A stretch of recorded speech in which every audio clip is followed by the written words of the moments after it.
Hello and welcome to the first of many episodes where we're going to spend a little bit of time giving you as much knowledge as we can to help you, whether you hire the right expert or you deal with it yourself, to help you deal with your insurance claim.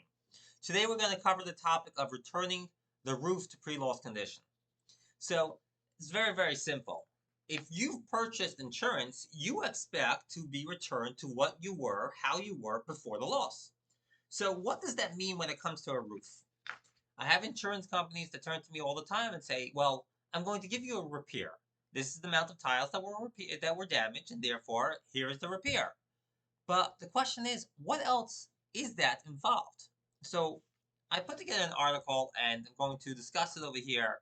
Um, if you want to read the article, it's on LinkedIn. The link will be below and over here on YouTube, as well as you can listen to this, and I'm going to discuss most of it. So when it comes to understanding what the roof was before the homeowner has had a loss, there's really three facts about the roof. Number one, you had a roof that was guaranteed from the time of purchase, from the time that it was provided to you, it was installed. You have a warranty when done properly that you have a 25 to 30-year roof, depending on the materials, etc. Fine. You also had a fully integrated system in that roof, and that roof was securely nailed down, strapped down properly, so that it wasn't going to move. Right.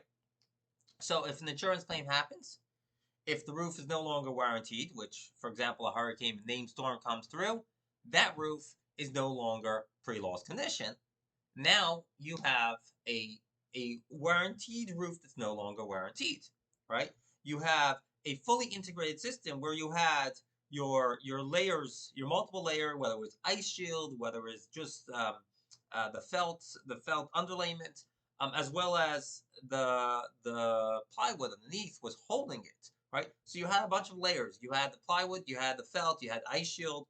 You potentially have a variety of other layers depending on the position of the roof, depending on how it's positioned and whether it's the hips and the eaves, wherever it is, it all has factors within the roof that create the system where everything is overlapped so that water hits it, it can run off properly. And you have the roof was securely secured down without any issues. You had a properly nailed down roof. So this is what it was pre-loss. Obviously, if there was a loss happened, you're supposed to be returning to pre-loss condition. Now, so that's really what it comes down to. It was a simple roof. It was a system. You had shingles, you had underlayments, you had roof sheeting, you have drip edges, you have gutters. These are all things that were running through the system that was helping it run through properly.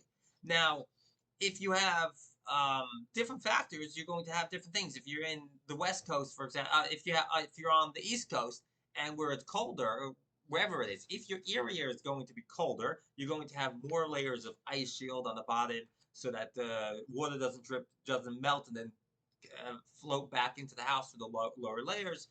You have different factors, and also if you're in the windy area, you may have more layers, more nails, for example, of where it is in the windy areas where you're in Florida over here, where you're more likely to have hurricanes. Certain places you're now required to have 6 nails instead of 4 nails per um, per shingle, even though the manufacturer's suggestion is four nails. That's no longer applicable over here, right? So you have different aspects of these things. Now there are other additional damages that can occur that I did not mention in this article. For example, you have now we're going into the specific damages. You have the shingles came up, and you have dirt that went underneath, and now it's no longer being held back. That's a whole different dynamic. Not going to get into over here into the full dynamics of all the damages, but in essence, what it comes down to is the damages have to be returned to pre-loss condition. Now you have certain states, such as Florida, which clearly also talk about matching. If I have to change some shingles, I now have to change all shingles. Now, Florida specifically says in its laws 626.9744, it references the fact that, hey, these things have to be changed. It have to be. You cannot go ahead and give me something that say, hey, I'm only going to give you a few shingles because now it's no longer matching. So there are different ways, different things that you look at when you're looking at these dynamics as the reasons why this roof have to be replaced, right? So sometimes the insurance company may say, hey, it does not have to be replaced. I can repair it because of one or two, but what about the other option, the other factors? And therefore, 9 out of 10 times, these things have to be replaced. Now, a few things to remember when you're dealing with insurance claims, when you're dealing with estimating, a few things that are often forgotten are these different dynamics that are set forth because of the local laws, such as putting in 6 nails instead of 4 nails in certain areas of Florida, as well as OSHA requirements. OSHA requirements is a important factor that's often forgotten when dealing with roofs, and therefore the insurance company will often say, well, here's the roof replacement. Well, I cannot in in, in strong conscience go ahead and agree to a number just because, hey, your roofer, it can come down and do this for this number, when it's not true, because the roofer has to stick within the requirements of OSHA, which means, for example, they have to be tied down, they have to be properly strapped.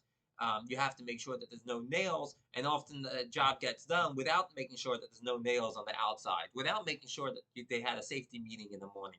And these are requirements by OSHA, and therefore they must be included in our estimates, and they must be enabled to the contractor to be done, because that is the legal requirement, as well as common sense requirement to be done, right? So these are all factors that come to play when dealing with an insurance claim, and are often forgotten, often just not assumed, not associated with the claim, even though it's a requirement. And therefore, when it comes to pre-loss condition, they must be included.